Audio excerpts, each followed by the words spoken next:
আমরা যেটা নিয়ে নাটশেলে ডিসকাস করবো সেটাকে বলে হার্নিয়া।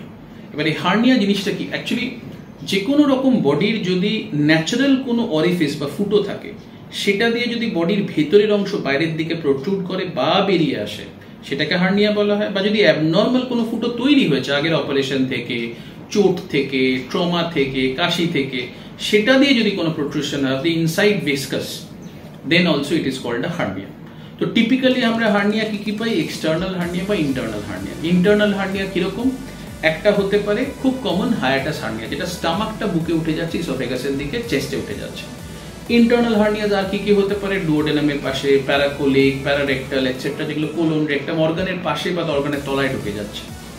মোস্টলি আমরা যেগুলো ডিল করি সেগুলো হচ্ছে এক্সটার্নাল হার্নিয়া, যেমন খুব common groin hernia, inguinal hernia, femoral hernia, obturator hernia.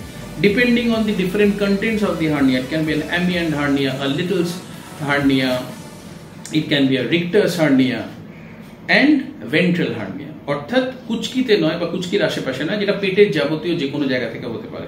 এটা হতে পারে আগে অপারেশন ছিল সেখানে হার্নিয়া হয়েছে, খুব কমন অনেক সময়ই হয় এটাকে বলে ইনসিশনাল হার্নিয়া।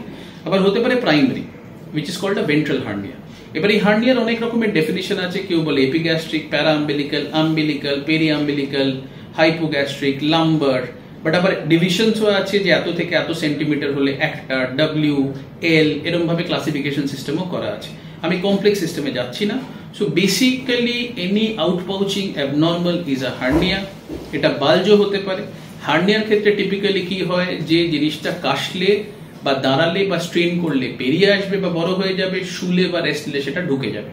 যদি সেটা না ঢোকে তাহলে সেটা ইরিডিউসেবল। সেটা যদি ঢুকে আটকে থাকে, যে বেরিয়ে গেলেন ঢুকছে না, আটকে আছে, এটা কিন্তু 6 ঘন্টা 8 ঘন্টার মধ্যে পচে যেতে পারে, ইন্টেস্টিন পচে ফুটো হয়ে যেতে পারে, ফেটে যেতে পারে, পেটের বাইরে ইন্টেস্টিন বেরিয়ে আসতে পারে।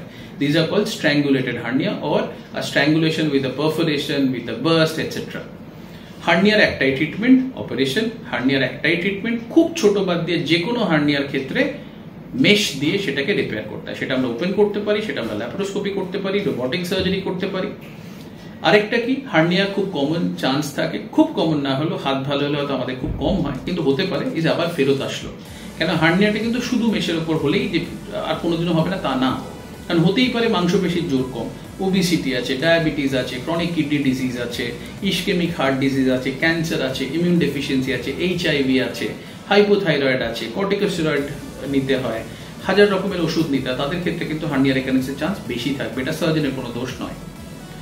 সো হার্নিয়া একটা huge topic, hernia itself is like N epic, but সেই হিসেবে আমি আরো অনেক ডিসকাস করবো না। এটাই মাথায় রাখুন, হার্নিয়া হলে দেখান, hernia treatment surgery, hernia treatment mesh দিয়ে, আনলেস ডাক্তারবাবু বলেন এনার ক্ষেত্রে মেশ লাগবে না।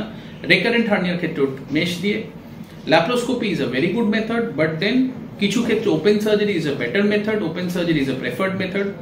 অ্যাডভান্স যখন প্রায় পুরো পেটটাই হার্নিয়া হয়ে গেছে, তখন আরেকটা স্পেশালাইজ সার্জারি করা হয়, যেটাকে বলে EAWR, অ্যাবডোমিনাল ওয়াল রিপেয়ার, যেটা কম্পোনেন্ট সেপারেশন দিয়ে করতে হতে পারে, টেপ হতে পারে, ট্যাপ হতে পারে, যেটা নানা রকমের এন্ডোস্কোপিক, ল্যাপারোস্কোপিক আর ওপেন সার্জারি হতে পারে, যেটা ডিফারেন্ট মাসেল গুলো দিয়ে লেয়ারটাকে ক্লোজ করে তার উপর মেশ দেওয়া হয়। এগেন আমি ওই ডিটেলসে যাবো না, কোনোদিন আমরা শুধু হার্নিয়া স্পেসিফিক কিছু নিয়ে ডিসকাস করলে ওই ডিটেলসে আমরা যাবো। আপাতত এইটুকুনি, নমস্কার।